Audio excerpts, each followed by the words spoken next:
Issu de la réunion de lancement de l'accord de partenariat stratégique.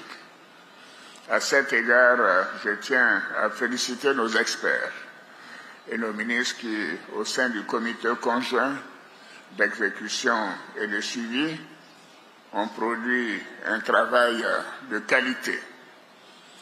Mesdames et messieurs, la Côte d'Ivoire et le Ghana sont considérés avec le Nigeria comme les locomotives de la communauté économique des États de l'Afrique de l'Ouest. Aussi, je voudrais saisir cette occasion, Monsieur le Président, pour vous féliciter chaleureusement pour la qualité de votre leadership à la tête du Ghana, qui, malgré un environnement international défavorable, marqué par des crises et des conflits de tous ordres, demeure l'une des économies les plus importantes de notre région. Et je voudrais ajouter qu'au plan politique et diplomatique, j'avais personnellement souhaité que vous continuiez d'être président de la CEDEAO pour une 3e année, tant votre leadership au niveau de la sous-région a été bénéfique pour la CEDEAO. Je voudrais aussi noter que notre réunion de ce jour se tient dans un contexte régional et international marqué par des défis et des menaces multiformes auxquels la Côte d'Ivoire et le Ghana, tout comme les autres pays du monde, sont confrontés. Je pense que c'est en ces moments pareils qu'on a besoin d'un diplomate chevronné et d'un homme d'expérience comme vous. Ces défis et menaces nous interpellent et exigent de nous une grande mutualisation de nos efforts. Dans ce contexte, nous devons agir de façon concertée pour, entre autres, juguler les menaces terroristes transfrontalières, lutter contre la contrebande des produits agricoles, minimiser l'impact du changement climatique et éradiquer le phénomène de l'orpaillage illégal qui pollue nos eaux, en particulier les bassins versants des fleuves Tanoé et Bia. Et je sais que nos collaborateurs font beaucoup d'efforts sous notre autorité à trouver des solutions à cette situation malheureuse. Monsieur le Président, Mesdames et Messieurs, concernant la menace terroriste, il est urgent pour nos deux pays de renforcer la collaboration entre les structures nationales compétentes, d'organiser des exercices ou opérations conjoints de nos forces de défense et de sécurité, de mettre en place des programmes communs de formation et surtout de renforcer la coopération en matière d'échange d'informations et de renseignements. Ceci a débuté, bien évidemment, et se déroule bien. Et bien évidemment, l'Académie internationale de lutte contre le terrorisme est à la disposition de tous nos pays pour renforcer cette coopération. Au niveau économique, le volume de nos échanges commerciaux est relativement faible et ne reflète ni le potentiel de nos pays, ni le niveau de nos ambitions. Il est donc indispensable de mettre en place des politiques favorables à un environnement économique et commercial attractif. Dans ce contexte, nos deux pays doivent œuvrer conjointement et en relation avec les autres pays de la région pour une accélération des réformes et la mise en œuvre des politiques de convergence en vue de renforcer notre coopération monétaire et financière. Ceci permettra l'avènement de l'ECO dans des délais rapprochés, car l'ECO est l'ambition pour nous d'avoir la monnaie commune, la monnaie unique, que les populations d'Afrique de l'Ouest attendent depuis fort longtemps. La mise en place de l'ECO est véritablement une urgence et nous devons travailler ensemble pour que cela parvienne dans les plus brefs délais. Enfin, en ce qui concerne l'économie du cacao, le président Nana Akufo-Addo et moi-même avons signé une déclaration commune, dite déclaration d'Abidjan, pour traduire notre volonté de définir une stratégie commune en vue de trouver une solution durable à l'amélioration des prix perçus par les producteurs. Dans ce cadre, notre objectif d'atteindre un taux de transformation du cacao de 50% dans quelques années a été également réaffirmé. Mais nous devons aller encore plus vite pour que ce taux approche les 80% d'ici 2030. En outre, je me réjouis de la mise en place de la chambre appelée Initiative Cacao Côte d'Ivoire-Ghana, dont l'accord de siège a été signé le 5 août 2021 à Accra. Cet organisme mérite que nous lui accordions toute notre confiance. Monsieur le Président, Mesdames et Messieurs, je voudrais, avant de clore mon propos, mentionner les nombreux conflits en Afrique, en Europe et au Moyen-Orient qui nous interpellent tous. Ces conflits, avec leur lot de souffrances et d'urgence humanitaire, constituent des sources de graves préoccupations.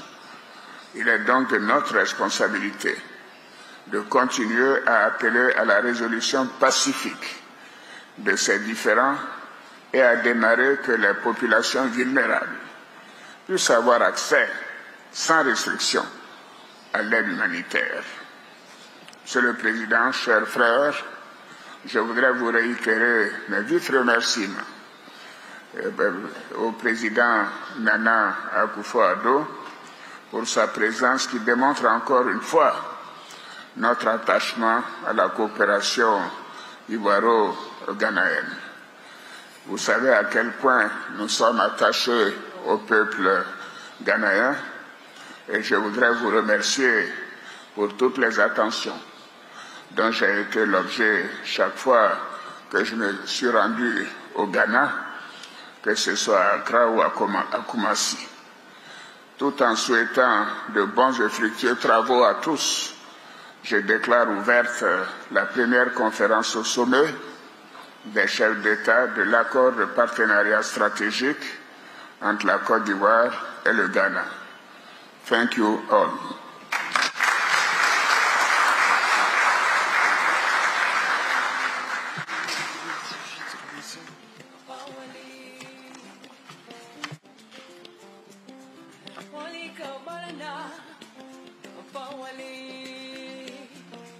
C'était l'adresse d'ouverture de son Excellence M. Alassane Ouattara, président de la République de Côte d'Ivoire, que nous vous demandons de saluer encore une fois, s'il vous plaît.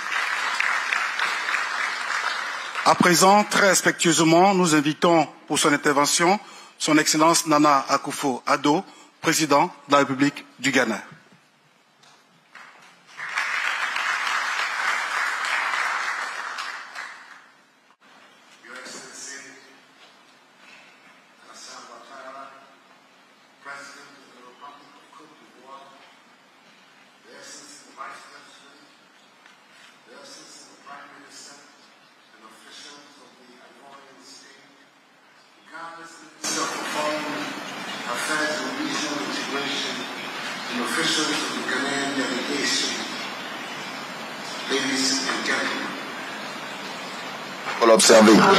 Je suis honoré de présider ensemble avec le grand président de la Côte d'Ivoire, le président, l'excellence, le président Alassane Ouattara. C'est un sommet historique pour cet accord stratégique entre la République de Ghana et la République de Côte d'Ivoire. Pendant des années, nous, comme pays, on partagé non seulement des frontières géographiques, mais aussi des connexions historiques et culturelles, en plus que des politiques. Nous avons travaillé ensemble pour atteindre des triomphes et des réussites formidables. Aujourd'hui, nous continuons notre voyage vers la sécurité et la prospérité pour nos deux peuples. ce sommet est la réflexion des liens historiques qui existent entre nos deux pays. Et je suis heureux de voir à quel point que nous soyons à ce sommet de signature aujourd'hui, lorsque j'ai fait ma première visite en Côte d'Ivoire en 2017, et cela va définitivement pousser à un rayonnement de nos deux pays. Aujourd'hui, les profits de nos partenaires sont visibles et impactent directement la vie de nos populations, que ce soit au Ghana et en Côte d'Ivoire. Cela est donc le testament de nos visions communes et notre engagement afin de travailler ensemble dans le sens de cette vision. Nous, ici à ce sommet à Abidjan, nous manifestons l'intérêt que nous portons à la collaboration que nous devons mener dans ce monde complexe. Nous avons des domaines où nous savons aujourd'hui qu'aucun pays ne peut marcher seul lorsqu'il s'agit de faire face aux défis mondiaux multiformes, que ce soit le changement climatique, le développement économique, les menaces sécuritaires. Et aussi, cela nécessite des actions collectives.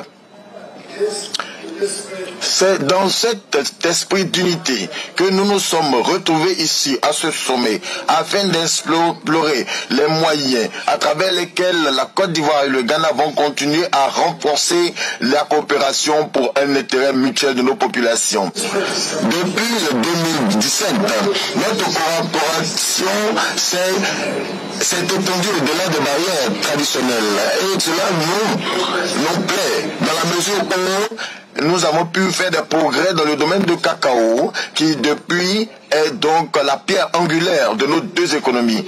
Et aussi, voir que nous sommes responsables de plus de 60% de la production mondiale de cacao.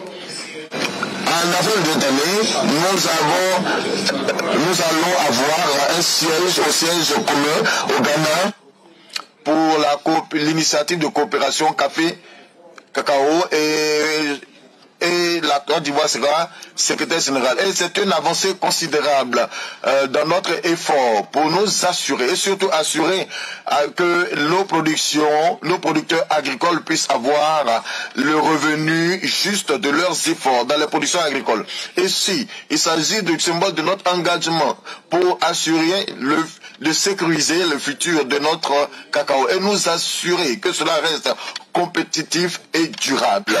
Cela aussi nous appelle, et aussi pour rappeler la déclaration de la Côte d'Ivoire 2017. En cette occasion, le président Ouattara et moi-même, nous avons exprimé notre engagement pour travailler ensemble pour faire de notre économie du cacao une économie durable.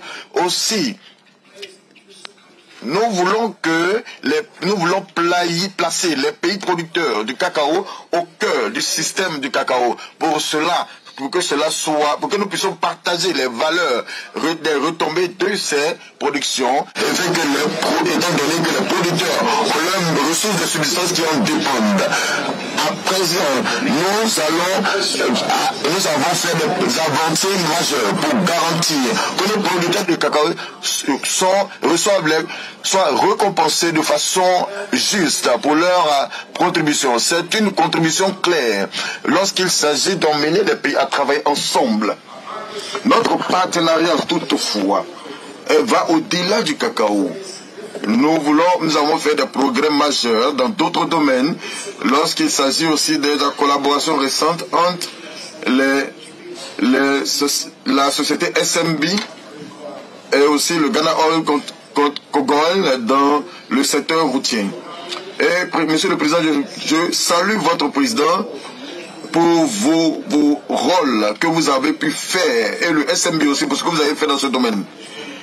L'entreprise de SMB Plant est un exemple qui montre que toutes les organisations, toutes les entreprises nationales peuvent s'engager pour atteindre des buts majeurs et communs. Cela va booster le développement de l'économie et aussi créer de l'emploi et renforcer nos collaborations. Et pour cela, nous avons besoin de plus de collaboration pour ces raisons, comme nous l'avons déjà vu dans le domaine du cacao. Excellence, le sommet ne parle pas simplement de célébrer nos réalisations passées, mais aussi il s'agit de définir le futur. L'environnement international change et donc nous devons nous adapter pour nous adapter aux exigences de l'ère actuelle. Monsieur le Président, le monde entier fait face à l'insécurité. L'Afrique de l'Ouest souffre de l'insécurité. L'Afrique de l'Ouest est donc dans la sphère d'insécurité dans le monde où il y a le terrorisme, les crimes interfrontaliers, toutes ces menaces ne respectent pas les frontières et il est clair qu'aucun pays ne peut régler ses problèmes tout seul. C'est la raison pour laquelle je suis particulièrement enchanté qu'à ce sommet, il y ait placé un intérêt majeur pour renforcer notre coopération en matière de sécurité et de défense. Aussi, nous devons réaffirmer notre engagement pour mener des activités communes militaires et des formations et améliorer des exercices militaires communs et aussi l'échange d'informations. Et pour cela, nous devons créer un fonds unique pour combattre les menaces émergentes et qui sont pertinentes et pour atteindre un niveau de sécurité acceptable dans la sous-région. Nos efforts mutuels dans le domaine de la sécurité sont essentiels, non pas seulement pour la sécurité de nos concitoyens, mais aussi pour la stabilité et la prospérité de la sous-région ouest africaine tout entière. Aussi, permettez-moi de dire que notre collaboration doit favoriser l'intégration économique. Le Ghana et la Côte d'Ivoire, les populations et les économies de ces deux pays aux frontières communes sont des mêmes choses. Il faut que nous fassions les efforts en alignant nos stratégies économiques et monétaires pour que nous puissions ouvrir plus d'opportunités pour la croissance et le développement et devenir des moteurs forts pour le développement économique et l'intégration de la CEDEAO. Je crois fermement que dans le processus de la mutualisation, surtout lorsqu'il s'agit de ces principes de créer la monnaie commune qui est ECO, la réalisation de celle-ci pour laquelle nous devons être les pionniers dans la CEDEAO. Faisons la promotion de la libération du CONED pour le renforcement des échanges interfrontaliers en renforçant nos économies. Cela sera un pas en avant pour une collaboration économique beaucoup plus large. J'ai confiance qu'à travers des collaborations sur le longue durée, nous allons améliorer les moyens de subsistance de nos populations et surtout renforcer et lancer, plutôt être le moteur de l'intégration économique de la sous-région. L'agriculture est vitale pour nos économies à nos deux pays. Dans ce domaine, nous devons travailler ensemble pour renforcer la production, par exemple, du cacao et la noix de Ghana et partager les connaissances sur l'amélioration du marché et aussi renforcer la compétitivité, renforcer les moyens de subsistance des populations et accroître les niveaux de revenus. Pour cela, on a besoin de travailler ça. Il faut faire le renforcement des recherches scientifiques pour les recherches des vaccinations, les recherches dans le domaine pour la sécurité et aussi la diversification de la vie. Il faut harmoniser les normes et faire la promotion des meilleures pratiques qui sera essentielle pour s'assurer que nous ayons la croissance dans ce domaine pour le profit de nos populations. C'est un bon exemple de la solidarité entre nos deux pays qui a été illustré par la volonté de le Ghana d'accepter la volonté de la Côte d'être le leader ou de porter la vision pour faire l'autoroute du Nigeria jusqu'à dans cette réunion de l'Afrique de l'Ouest. À ce niveau, nous aurons un directeur exécutif du Ghana et nous allons veiller à la construction de cette autoroute. Concernant la problématique de la sécurité, surtout dans la zone sahélienne, nous croyons que nous devons être sur la ligne de fond pour mener les initiatives pour restaurer la démocratie gouvernementale. Lorsqu'il s'agit des pays comme le Niger, Burkina Faso et la Guinée, des pays autres que la Guinée qui font partie de cette alliance qu'on appelle là les États du Sahel. La restauration de la déclaration dans ces nations n'est pas seulement essentielle pour leur stabilité interne, mais aussi essentielle pour une paix beaucoup plus grande et la sécurité et le développement de toute la zone. Revenir à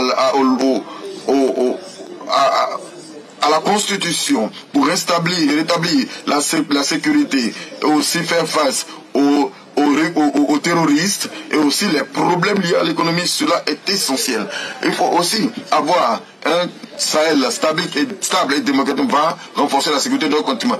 Et ce sera notre responsabilité collective pour assister ces pays, des peuples qui réclament la paix, la démocratie et un développement durable.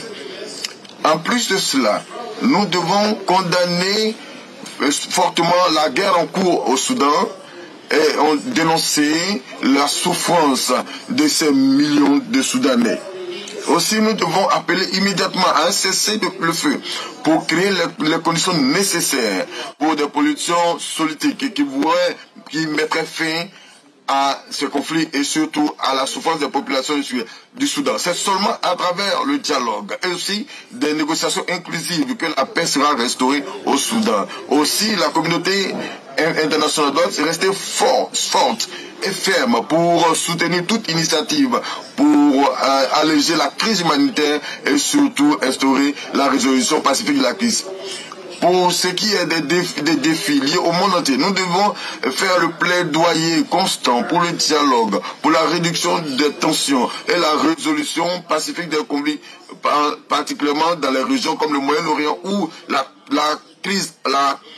guerre en cours entre Israël et Hamas et Israël et Hezbollah qui continue d'être une grande menace et une source de grande menace. Il faut que nous soyons champions dans la recherche des solutions pacifique, en respect de la souveraineté de toute nation, incluant l'Israël, et aussi assurer le soutien humanitaire qui doit être apporté à ceux qui en ont besoin. En plus de cela, nous devons avoir l'engagement fort pour protéger le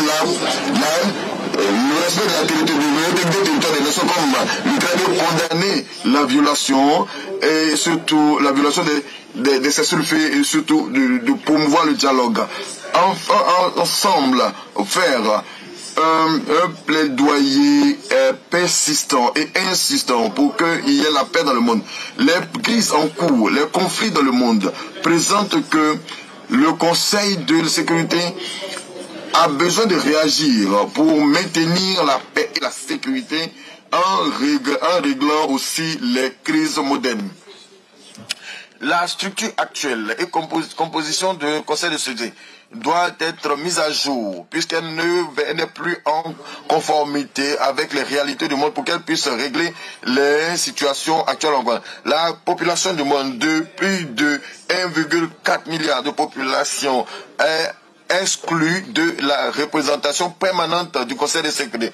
Ce manque d'équité et surtout cela influence la prise de décision des conseils de sécurité. Cela nécessite les réformes pour que l'Afrique contribue aux réformes des Nations Unies, donc que nous demandons avec insistance. Pour cela, on a besoin plus d'un système mondial de gestion plus inclusif et qu'il y ait beaucoup plus de représentativité. Cela est essentiel pour la légitimité et aussi le fonctionnement effectif du Conseil de sécurité. Pour cela, il faut faire la réforme. Excellence. Ce sommet aussi est une opportunité pour nous afin de refléter le progrès que nous avons fait et aussi les défis qui restent encore à être adressés. Nous devons travailler ensemble. Je suis plein d'optimisme. La force de nos partenariats ne réside pas seulement dans les accords que nous avons signés, mais aussi la confiance mutuelle et le respect mutuel qui a toujours caractérisé nos relations. Ce sommet est la réflexion de notre détermination de travailler ensemble pour l'intérêt supérieur, dans l'intérêt supérieur de nos populations. Je n'ai aucun doute qu'à la fin de nos délibérations, nous aurons des profits tangibles pour la Côte d'Ivoire, le Ghana et leur peuple. Encore une fois, je voudrais exprimer ma reconnaissance au président Ouattara pour son leadership et son hospitalité exceptionnelle. À tous les experts et techniques et des délégations qui ont travaillé sans relâche pour que ce sommet soit un succès. Je n'ai aucun doute que le président Alassane Ouattara et tout le peuple ivoirien a été une bonne bénédiction pour ma présidence au Ghana. Et je voudrais saisir cette opportunité pour réaffirmer notre engagement à la paix, la sécurité et la prospérité, et aussi que nous puissions travailler ensemble afin de construire un futur brillant pour nos peuples. Pour dire au revoir au peuple ivoirien et ses institutions, et en particulier à sa grande leader, Alassane Ouattara. Car en 3 mois exacts, je dois, en conformément à la Constitution de la République du Ghana, quitter la présidence pour mon successeur qui sera élu dans le mois de décembre. Je suis convaincu que les relations profondes et solides qui ont été bâties dans l'ère du président Alassane Ouattara et moi-même pour nos 2 pays vont continuer à élargir et développer pour l'avenir prospère de nos 2 peuples. Alassane, merci pour tout, pour votre sagesse, pour votre solidarité.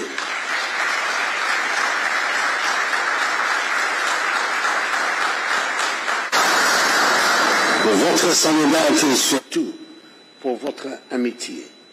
I thank you for your attention. Merci pour votre attention.